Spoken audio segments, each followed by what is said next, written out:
Hello everyone, আসসালামু আলাইকুম। আজকে আমরা শিখব নর্মাল কামিজ কাটিং।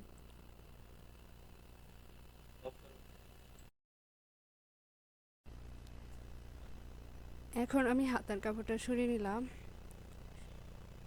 এরপর কামিজের কাপড়টা ভাঁজ করে নিয়ে নিলাম। প্রথমে লম্বার মাপটা নিব। যার যত ইঞ্চি লম্বা তত ইঞ্চি লম্বা নিয়ে এর সাথে সেলাইয়ের জন্য 2 ইঞ্চি নিতে হবে।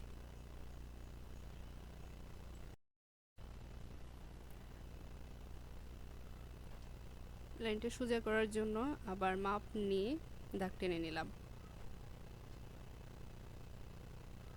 এখন 40 ইঞ্চি বডির জন্য আমরা কাঁধের মাপ নিব 6.5 ইঞ্চি, মোহরাও নিব 6.5 ইঞ্চি।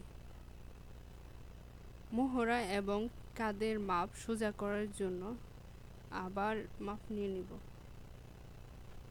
মাপ নিয়ে দাগ টেনে নিব।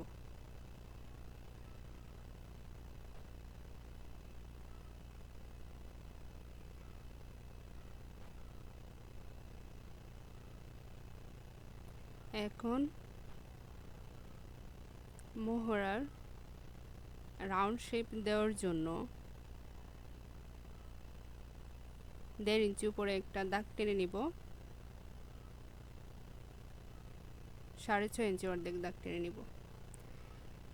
এখন যার যত ইঞ্চি বডি হবে সেই বডির 4 ভাগের 1 ভাগ নিয়ে এর সাথে সেলাইয়ের জন্য 1.5 ইঞ্চি বেশি নিয়ে দাগ টেনে নেব।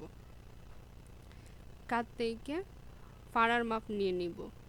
40 ইঞ্চি বডির জন্য ফাড়ার মাপ নিব 21 ইঞ্চি, সেলাইয়ের জন্য 1/2 ইঞ্চি বাড়িয়ে নিব। এখন বডি এবং হিপের মাপের মাঝখানে কোমরের মাপের একটা দাগ টেনে নিব। বডি এবং হিপের অর্ধেক কোমর নিয়ে নিব, অর্ধেক বডি এবং হিপের মাঝামাঝি কোমরের মাপ নিয়ে নিব। যার যত ইঞ্চি কোমর হবে তার 4 ভাগের 1 ভাগ নিব এবং সেলাইয়ের জন্য 1.5 ইঞ্চি বাড়িয়ে নিব। হিপ যার যত ইঞ্চি হিপ হবে তার 4 ভাগের 1 ভাগ নিব এবং সেলাইয়ের জন্য 1 ইঞ্চি বাড়িয়ে নিব। বডি অনুযায়ী নিচের ঘেরের মাপটি নিয়ে নিব, অথবা কাস্টমারের চাহিদা অনুযায়ী নিয়ে নিব। দাগগুলো মিলিয়ে নিব।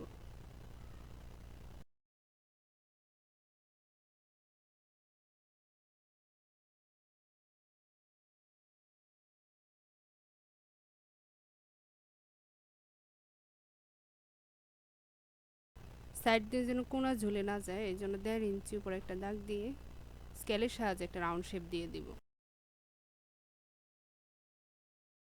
দাগ অনুযায়ী কেটে নিব।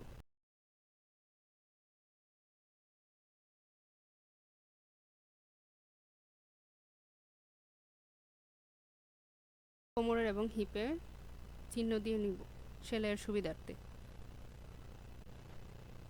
এখন হাতার কাপড়টা ভাঁজ করে নিব। বন্ধ সাইডটা নিচের দিকে রাখবো, খোলা অংশটা অপোজিট পাশে রাখবো। কাপড়টা সোজা করার জন্য দাগ টেনে নিব।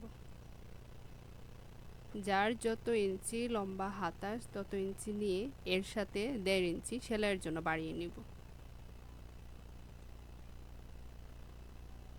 লাইনগুলো সোজা করার জন্য আবার দাগ টেনে নিব। এরপর খোলা অংশে 3 ইঞ্চি নিচে একটা দাগ টেনে নিব এবং বন্ধ সাইড দিয়ে 2.5 ইঞ্চি একটা দাগ টেনে নিব।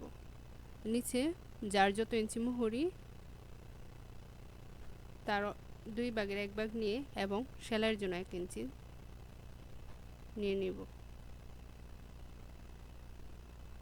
দাগগুলো মিলিয়ে নিব, দাগ অনুযায়ী কেটে নিব। গলা পট্টির জন্য টুকরো কাপড়টাও কেটে নিব।